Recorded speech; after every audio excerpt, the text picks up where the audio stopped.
Hello, my name is Brian Hopt, and today I'm going to be doing a video of my favorite 6 accents, reading random books off of my bookshelf. And forgive my appearance, I have not actually prepared for this video aesthetically at all. So this is entirely about my favorite 6 accents, which are German, Russian, Scottish, London, Manchester English, Southern, and New Jersey accent. All right, and obviously I already have a Californian accent.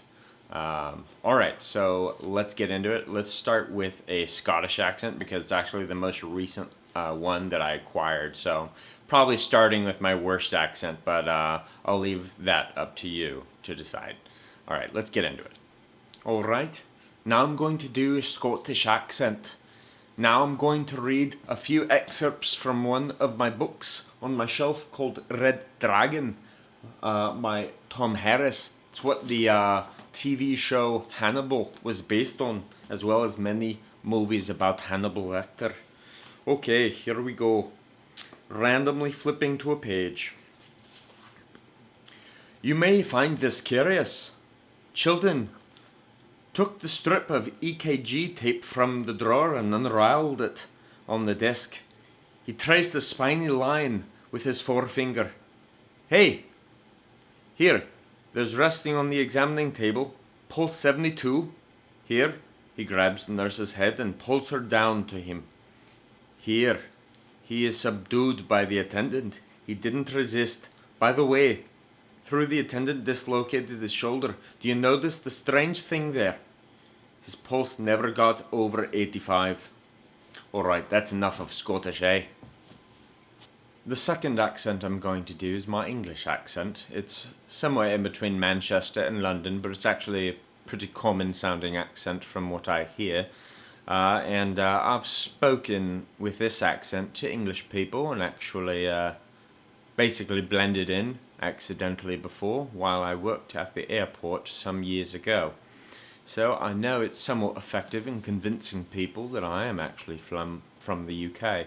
Alright, so now I'm going to read a few sentences from the book The Picture of Dorian Gray. Chapter 2. As they entered, they saw Dorian Gray. He was sitting at the piano, and he had his back to them, turning over the pages of a volume of Schumann's Forest Scenes. You must lend me this book, Basil, he cried. I want to learn them. They are so perfectly charming. That entirely depends on how you sit today, Dorian. Oh, I am tired of sitting, and I don't want a life-sized portrait of myself, answered the lad, swinging around on a music stool in a wilful, petulant manner. When he caught sight of Lord Henry, a faint blush coloured his cheeks for a moment, and he started up. I beg your pardon, Basil, but I didn't know you had anyone with you. This is Lord Henry Wharton, Dorian, an old Oxford friend of mine. All right, and that will do it for my English accent, I think, today. Hello, now I'm going to do my third and perhaps my favorite accent, which is also perhaps the hardest accent. It is the Russian accent. And I might have a foot up on this accent because I had the privilege to live in Russia for 5 months when I was 20 years old. So I actually know how to speak Russian, немножко, и conversate with people because when I was there, that was basically my job because I was teaching English and such at the time. So, that all being said, now I'm going to read a few sentences from the book Blonde Ghost, Ted Shackley, and the CIA's Crusades by David Korn. So, here we go with the Russian text here. Years after the war, Shackley provided his own version of the PRU program. The PRUs, he wrote, were well-disciplined, smooth-running units that used solid intelligence to conduct surgical operations. Okay, so that's basically it for my Russian accent. And it is very nice to mix in a little Russian, потому что когда ты говоришь по-русски, это слышит как a Russian accent. Okay, on to the next one. Alright, now we're going to have some real fun here on my fourth accent. This is my southern accent, and I'll tell you, I don't need to practice this one, not one little itty bitty bit, because it just comes natural, you know what I mean? Yeah, it's real fun. So, alright, now I'm going to read The Internet Bubble by a good friend of mine that I actually know in real life named Anthony Perkins. Now, this is a real, smart guy. And he foresaw the bust part of the boom bust cycle for the internet thing. So here we go. Page 60, PC booms and busts. The ups and downs of the modern day VC business since it was initiated in the early 60s are related to three technology booms: the personal computer, networking equipment and software, and the internet. Unlike the networking boom, the PC boom was characterized by a big bubble and its eventual explosion.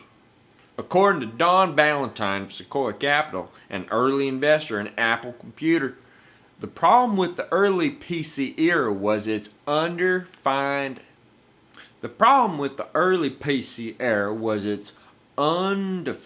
purpose and undefined markets. When the PC was made, it was looking for an application. For years, people asked, "It's nice, but what does it do?" The answer was, "It doesn't do anything." He adds, in 1976, he couldn't figure out who the customer was.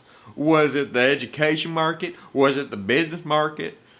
You had a very embryonic product that didn't solve a damn problem. I'm sorry, I'm adding words in just because when I get loosey-goosey with this accent, I get real, you know what I mean? It's real, just comes natural. Alright, well, that's enough for the southern accent. Let's go on to a little harder accent, shall we?